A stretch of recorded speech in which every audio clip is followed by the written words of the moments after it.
Captain Midnight. This video is brought to you by CuriosityStream. So, I have kind of a weird relationship with the Simpsons movie. For many old school fans who really grew up with the show every step of the way, it represents the last gasp of anything resembling the show in its golden age. Or maybe they wouldn't even give it that, and just say it was a disappointment that came out years after the show started its long, seemingly never-ending downward spiral. But for me, the Simpsons movie is something very different. It came out when I was 14, and I just hadn't watched much of The Simpsons at all. I was kind of a bit too young for it in its 90s heyday, and by the time I was in middle school, a lot of my friends cared about Family Guy, not The Simpsons. Sure, I'd probably seen a stray recent episode here or there, but it was really the movie that made me want to go back and give the show a shot.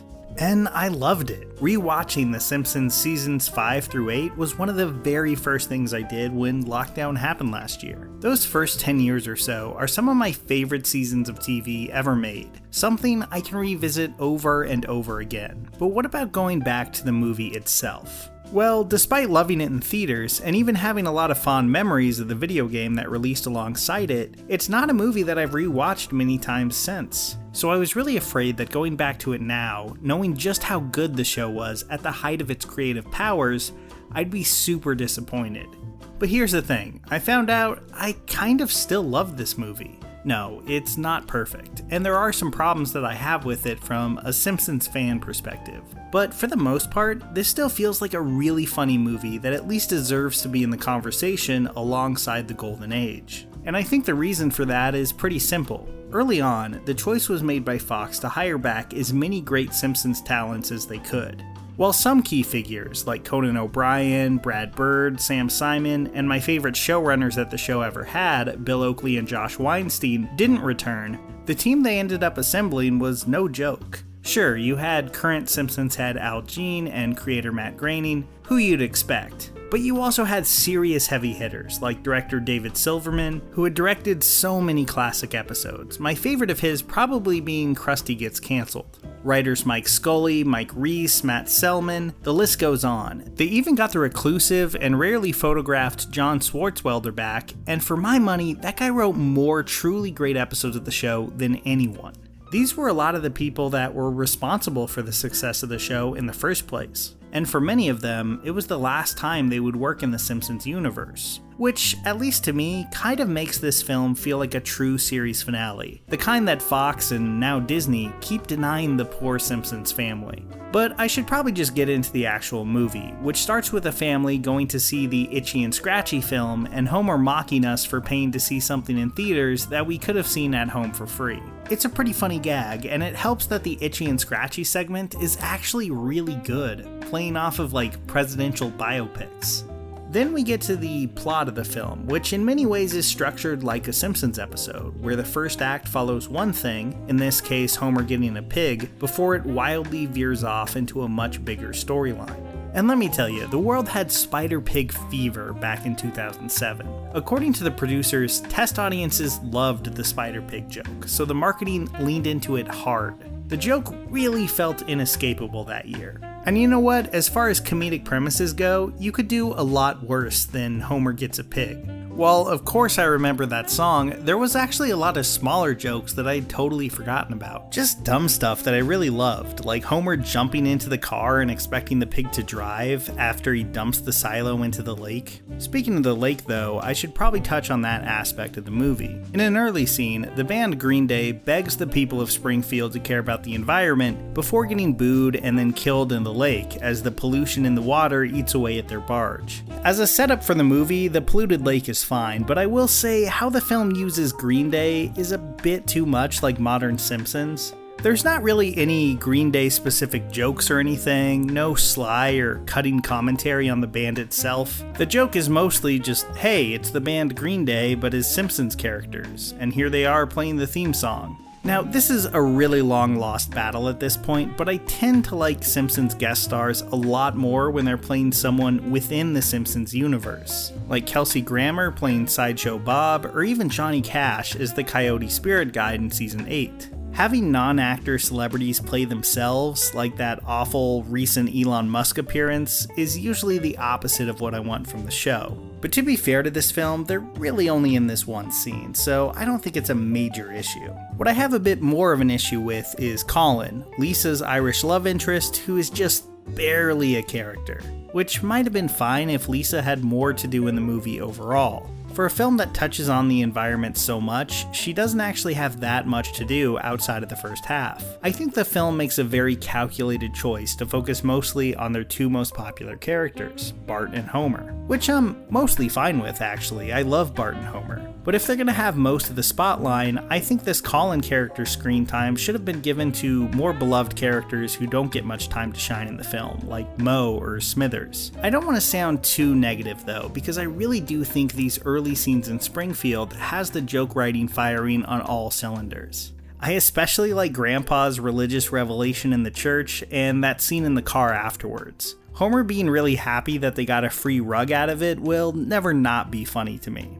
Shortly after, we're introduced to the villains of the movie, and this actually seems to be kind of controversial among fans. We have comedy legend Albert Brooks returning as a villain, but not as Hank Scorpio, who he really memorably played in Season 8. Instead, he's Russ Cargill, the head of the EPA and the real power behind President Arnold Schwarzenegger. Honestly, I think Cargill is underrated by Simpsons fans. He's got his fair share of great moments, like letting himself get distracted by Cletus's finger trick, or his really quick and funny line about actually owning the company that built the dome he put over Springfield. Now, would a movie about Scorpio and like Mr. Burns teaming up have been a little bit more exciting to fans on paper? Probably, but revisiting classic one-off characters like Scorpio is really tricky, and I'm happy that writers just created something new instead. The President Schwarzenegger stuff I'm less into, it just feels so 2007. It's also definitely a case of the movie not wanting to alienate any new viewers.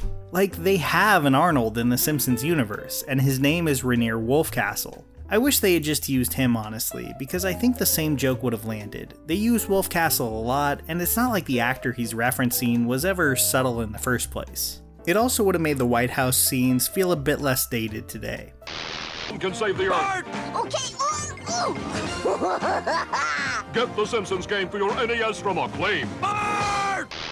The idea of Springfield being trapped under a giant dome is just a great one though. It has so much comedic potential, and it feels like an event that's big enough for a Simpsons movie, separating it from most episodes. In terms of scope, I think it's really only beaten by the Who Shot Mr. Burns two-parter. And it doesn't disappoint. While the focus is definitely more on the family, they find funny moments for so much of the extended cast, like Moe's bar being stolen out from under him, or Frank's super drill being just outside the dome. Also, I love that guy who just gets immediately crushed. He was a great one-scene character. The scene where the mob converges on the Simpsons house to kill Homer is a really good one, and it's more visually ambitious than the show usually has the budget to pull off. But it's when the family escapes to Alaska that the movie really shifts focus, and I'm a little torn on it. On one hand, I like a lot of the jokes here, like Bart drawing over their wanted poster so a family that looks just like his doodle gets arrested. But on the other, Homer and Marge marriage trouble stories are just a really tough sell at this point. Watching it back in 2007, I thought it really worked, but coming to it now as a Simpsons fan, it's easy to feel like this is a repeat of something we've already seen many times. Homer and Marge had been through every possible marriage problem at this point, but the movie does try its best to sell it, and I think it mostly succeeds. Like the scene of Marge taping over their wedding video, something she ran through a burning house to get earlier in the movie, actually works really well. Modern Simpsons has a hard time grappling with the emotional side of the characters that the early seasons often did so well, just because there's not much left to do. So it often treats the family as just joke dispensing machines, which is definitely not what they were when the show was at its best. So I like that they tried to keep that intact in the film, even though it feels like a well they've maybe gone back to one too many times. Another story in that vein that I actually think works really well is Bart starting to look up to Flanders as a father figure. The Flanders family has some great stuff here. I can't do the line delivery any justice, but Ned telling Todd that he wishes he didn't have the devil's curly hair is just one of those classic Flanders moments in my mind that I always assume is from like a season 6 episode, only to remember that it's from this movie. Anyway, after the Alaska segment, things wrap up back in Springfield with this big third act set piece that I actually really like. Homer and Bart riding the motorcycle around the dome while trying to throw the bomb is the perfect balance of completely goofy and ridiculous, and a scene that's actually exciting and has some stakes. I'm often critical of the animation in modern Simpsons because I think it's lost a lot of its cel-drawn personality from those early years. But this kind of has the best of both worlds. It's widescreen and HD while still being really fluid and not feeling stiff like the show so often can now. I also think the film does a good job of having some winking fan service while not making it annoying at all. Things like the crashed ambulance next to the gorge are nice nods to classic episodes while never feeling in your face or self-congratulatory. I feel like Simpsons fans are often harsh on this movie for not measuring up to the very best of the show. And I understand that, but even on rewatch, I thought this was just a really great time. It was exactly what I needed in 2007 to get me into the show, and I think it stood the test of time as a worthwhile Simpsons story in its own right. And as the show limps on through the years, it represents the last time that so many of the Simpsons greats came together for one final story. Maybe someday we will get that sequel that Maggie mentions at the end, and they'll try to get the team back together again. But for me, this was both a great introduction to Springfield, and has grown to be a really solid goodbye to that world as well. Wait, boy! Your hour's not up yet! Sorry, man. But nobody better lay a finger on my Butterfinger. Okay, so in the spirit of Homer Simpson, I want to recommend something that made me really hungry. The documentary Pizza: A Love Story. It's a really well-made doc that takes a look at the pizza industry from restaurants that are actually trying to make it well, not just fast. Of course, Curiosity Stream also has documentaries on nature, science, tech, the list goes on. They have thousands of titles, so there's always something new to find. But really, that's just half the package, because in this same bundle, you're also getting Nebula, a streaming service that's doing an amazing job of giving creators an alternative to this site and its algorithm.